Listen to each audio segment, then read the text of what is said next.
Namaskaram, Ottawa Malayalis, and good evening to each one of you who is joining the session live. I'm Aleena Aloysius James. I'll be the host for today's very informative session, which is flu shot education and measles prevention. And we have with us today Preet Sidhu, who is the CEO of Network of Pharmacies here in Canada. And so, welcome, Preet. Thank you, Lena. And also for tech support, we have Shine. Thank you so much, Shine. So before we actually step into, um, when Yusuf actually gave me this very interesting thing to interview you, I actually did a little bit of research. So I saw like you have a BSc degree, and now you are a CEO of like network of pharmacies, and that is in such a young age. And that is like an inspiring journey. Like, can you please share a little bit of your like how it went, like how Sure, you. definitely. Thanks, Lena. I moved to Canada in 2000. I graduated. I did my pharmacy degree in Chandigarh. Okay. Right. So that's in 2000. So thank you for calling me young. Nearly You, 50. So nearly 50. Thank you for you that. look very So young. So thank you. Thank you. So, anyways, so when I moved here, the way the pharmacy was being practiced, the way people can, approach the pharmacist, it's very accessible, right? Pharmacy is accessible. Literally, anybody can pick up the phone, call the pharmacist, ask a question, or they can walk into pharmacy, get a consult, right? So, accessibility was there. And my passion to help people is something why I decided first of all, I never thought I would open two pharmacies right in Barhaven. They're 5 minutes apart from each other. But but it, my passion to help patients and how patient care was suffering when I worked for big box stores was an eye opener, right? It pushed me to go open local, independently owned pharmacy. So that's how it all started. that's good to know. Like I hope like after the session, like so many people will be inspired from your journey. Let's see how. Hmm. Yeah. So now we have officially began like winter season 2025, Mhm. and Mhm. this topic of flu shot is like everywhere from pharmacy countertops to school newsletters. I'm actually getting a message, just a second. So this topic is actually everywhere.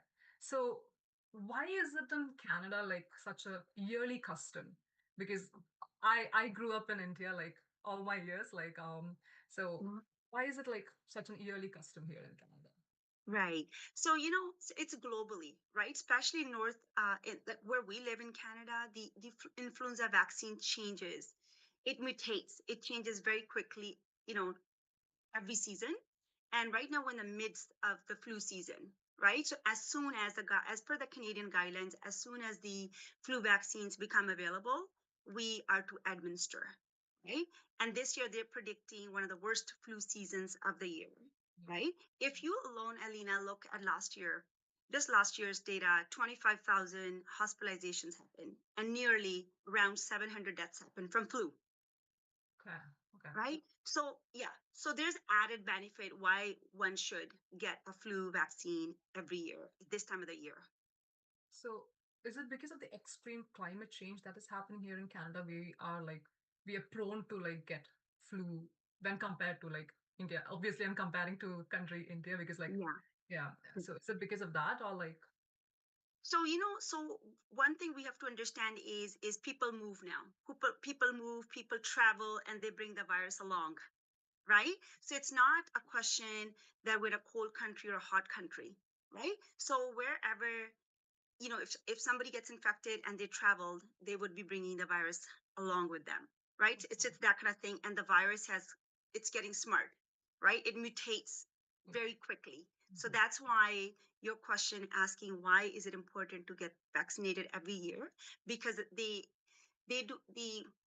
epidemiologists, they do their best to match the strain of the current virus, right? So every year it's updated. So it's very important to get updated vaccine every year, once a year at least. That's good to know because like I don't think like people in India get vaccinated every year. So if any of the Indians are listening, that will be beneficial for them as well. So that's good. Surprisingly, the population here, they do. A lot of Indian people that of Indian background, they do come and get the vaccines, as not much to your point as mainstream population does, but Mhm. we're starting to see that the turnaround is happening. Okay, that's good. Yeah. So, from where can we actually get those vaccine shots? Should we need to? Can we directly walk into the clinic, or like should we need to book an appointment prior? Like, how does that process work? Right. So anybody, can make an appointment with their doctor's office if they have a doctor, right? Considering the shortage of doctors, Yeah. or they can, as we mentioned, pharmacies are easily accessible, and a lot of pharmacies do it through the booked in system, right? And also at our pharmacy, at Tartan Pharmacy and Longfields Pharmacy, we also do walk-ins as well. So we're very efficient. So, you come in pretty much in 10 minutes, you're in and out, right? Or sometimes public health units, they offer the flu vaccines, right? Or sometimes community centers, they hold clinic days. So it would be available through these channels. But pharmacies are very accessible. I must say that. That's good to know. So now, what is the average cost of getting vaccinated? Mm-hmm. Is it covered under like our health card? Like will OHIP cover this? Mm-hmm. Uh, Yes, definitely. That's exciting news. okay, so that's good. OHIP card in Ontario, which we have the green card, everybody has that. So we ask you to bring in your health card to the pharmacy. So we just bill it directly to the ministry. So there's no cost to the patient. They simply come in, get the vaccine, and get on with the day. So as many of the immigrants might have this question, like, is there any age limit or like, is there anything that the person who is supposed to be getting vaccinated should know before Mhm, getting it? Like, if there is any kind of allergies that they have, like, mhm. what all things we should know before getting vaccinated? Sure. So everyone 6 months and older, it's Mhm. recommended to get the flu vaccine. Yeah. 6 months, 6 months and older, right? Pregnant females, really, really important, Okay. right? Pregnant females, anybody vulnerable, older, at risk population, right? So all those, including adults, right? So a lot of times we see, kids attend daycare or schools, they play with Mhm. other kids, come back, live with their grandparents, grandparents get, they transfer, right? So it's really important for kids and elderly to get the vaccine yearly. And in terms of allergies, there's literally, like, sometimes they say they have egg allergy, right?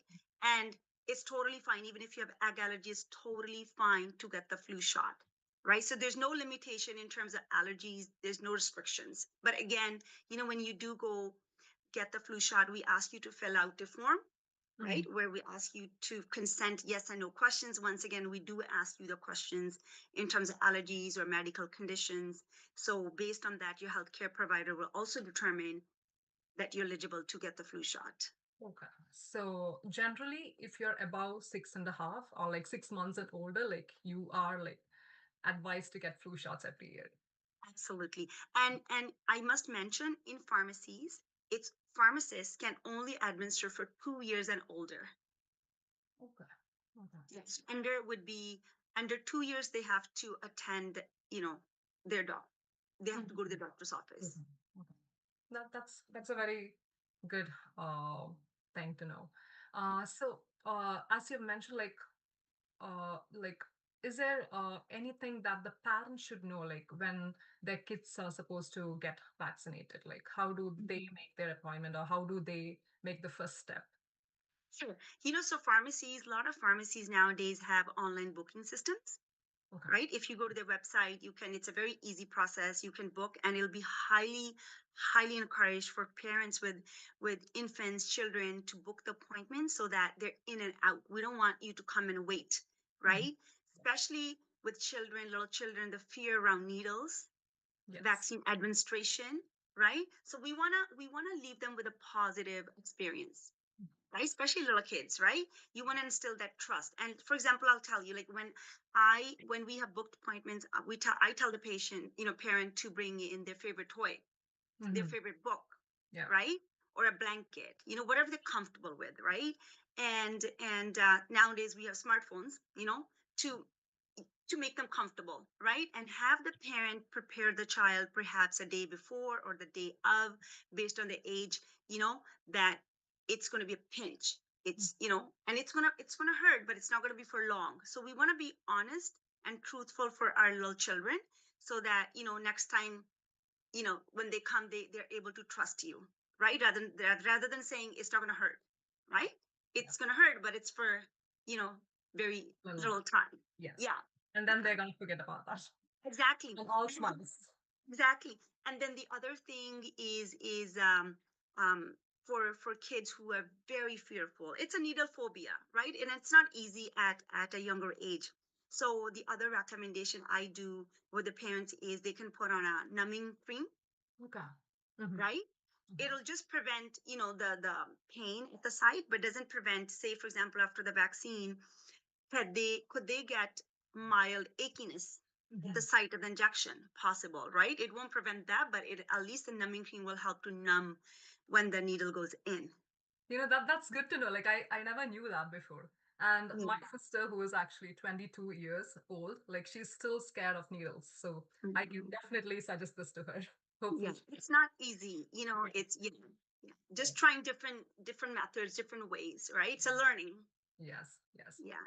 So now, like we have a recent like outbreak of measles. Since this session is not just about like flu shot education, it's also about measles Mm, prevention. mm, I'd like to cover a little bit about measles also, which we thought like it was over a while ago, yeah. um, and now there's an outbreak in Canada and everywhere. Like, so what could be the reason for that? Like, can, From my perspective, I believe it kind of started from the pandemic days, right? The COVID pandemic days.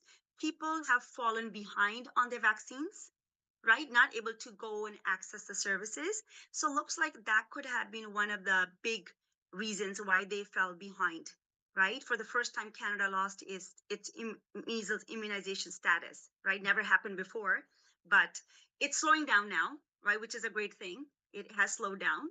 Um, and big thing is, we're seeing this in more so in, where for example, it started in October last year, 2024, in southwestern Ontario, then went to Alberta, right? So again, with traveling, we don't know where people are coming from, right?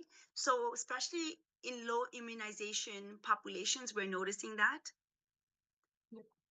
Yeah, and I think we probably had about over 5,000 cases, oh, right? huge. But the good news is, yeah, but good news is it is slowing down, so that's Mhm. wonderful. Yeah. Yeah. So, probably like we all might have taken the vaccines of measles like when we were like very young. So Mhm. how do we know that like that is still valid?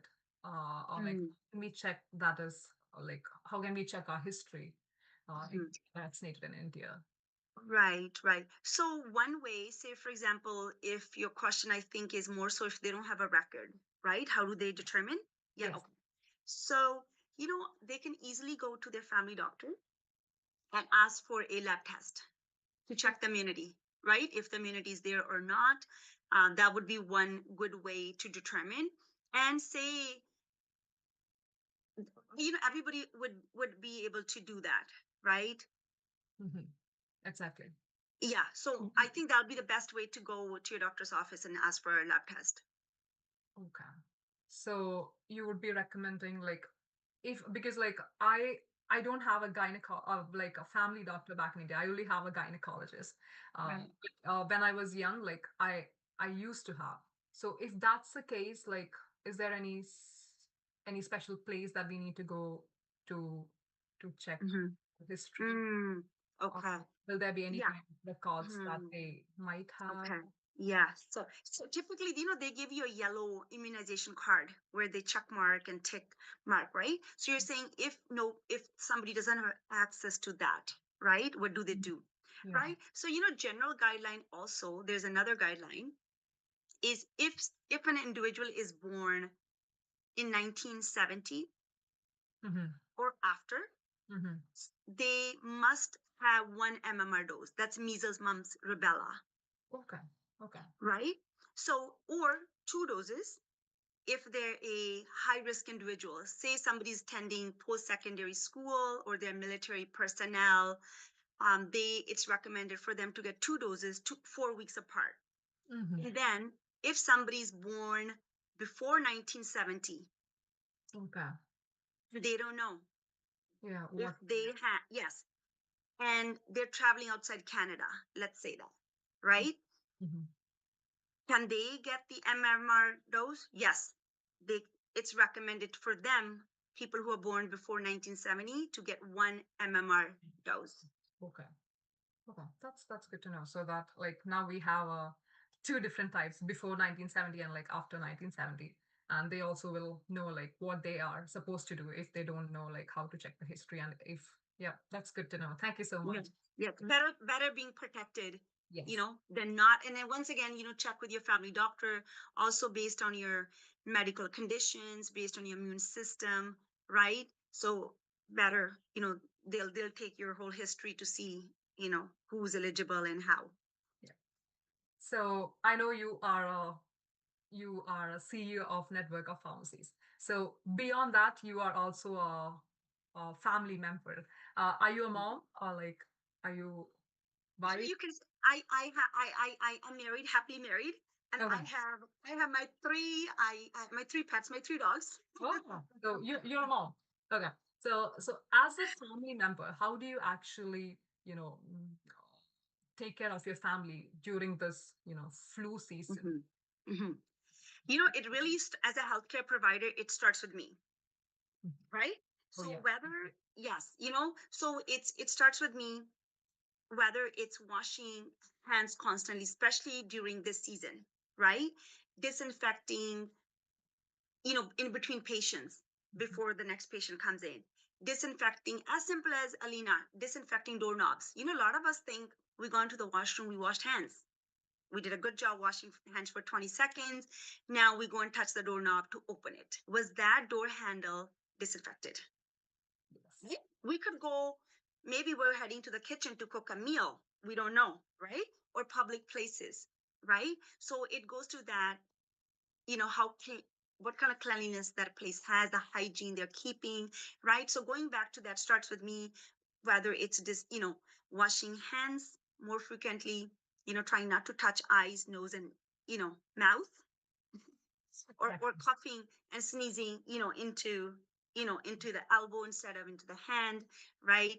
And wearing a mask during this season is also important and helps, protect people around you, right? So those are some of the things I would recommend other than getting vaccinated. Get the jab, for sure, annually. Thank you so much, Preet, for sharing all those. Like I know it sounds very little or like small tips, but that is like very useful tips to Mhm. keep in mind to protect all of us from this flu. Yeah, yeah, no, especially because with the flu and measles, they're very contagious, Yes. right? And both spread from just coughing, Yeah. Through air. mm, Yeah. All these are like droplets, right? And easily they're very easily anybody can get infected, right? So it's critical that we got to stay protected, protecting ourselves, protecting our families, safer communities, that's healthier communities, that's the goal. Mhm. So, being an immigrant in Canada, I know like we all are like very Mhm, busy, like working individuals. So, mhm, is there any like very special homemade recipe that you actually follow, or like which is passed down to you from your, ancestors to to protect your family like that? Like, because like uh, like in my family, my mom always like feeds me like turmeric milk. I don't know how far yeah, it will help, but like yeah, she always boils a little bit of milk, maybe like a quarter glass of milk. Then she add a little bit of turmeric and pepper powder. Yeah. Is it Yeah. something like that? Do you have? Yes. I know this is a big. I don't know if Right beside you you. can see it. Can you Oh see? yeah. Yes. So I have fennel in there, some Mhm. turmeric in there, and oh my god, what's the other word? Fennel, mm, Cumin. Mm. oregano, Okay. Organ. right? In just boiled water, and also oregano oil. If you can just put few drops underneath your tongue, Okay. helps ward off a lot of infections. Not necessarily I'm talking about a flu or measles. You need to get vaccinated, but Mhm. just to stay healthy, right? Putting few drops of oregano oil will help as well. Yeah, but your mom, you keep following your mom's recipe. The turmeric, with the black pepper, right? Yeah. And people are selling those products now. Yes. Yes. Like turmeric shots and yeah.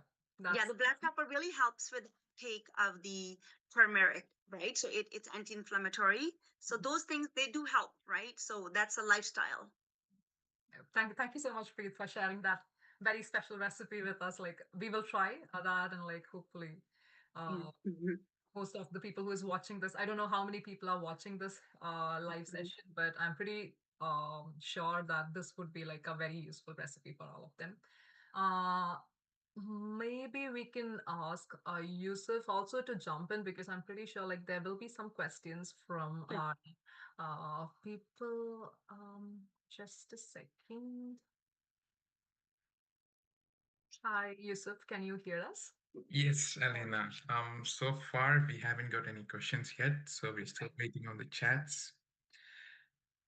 Yeah, that's so yeah, I don't know like when we will be like wrapping the session, but like before that, I would like to give a huge thanks to the president of Malayali Association of Ottawa, who is Yusuf. There's so before this live session, then like Yusuf actually asked me to conduct this interview with Mm, Preet Sidhu. Like I was, you know, I didn't know like how he was actually tackling everything because he's a realtor, and along with that, like he's actually doing so many other things.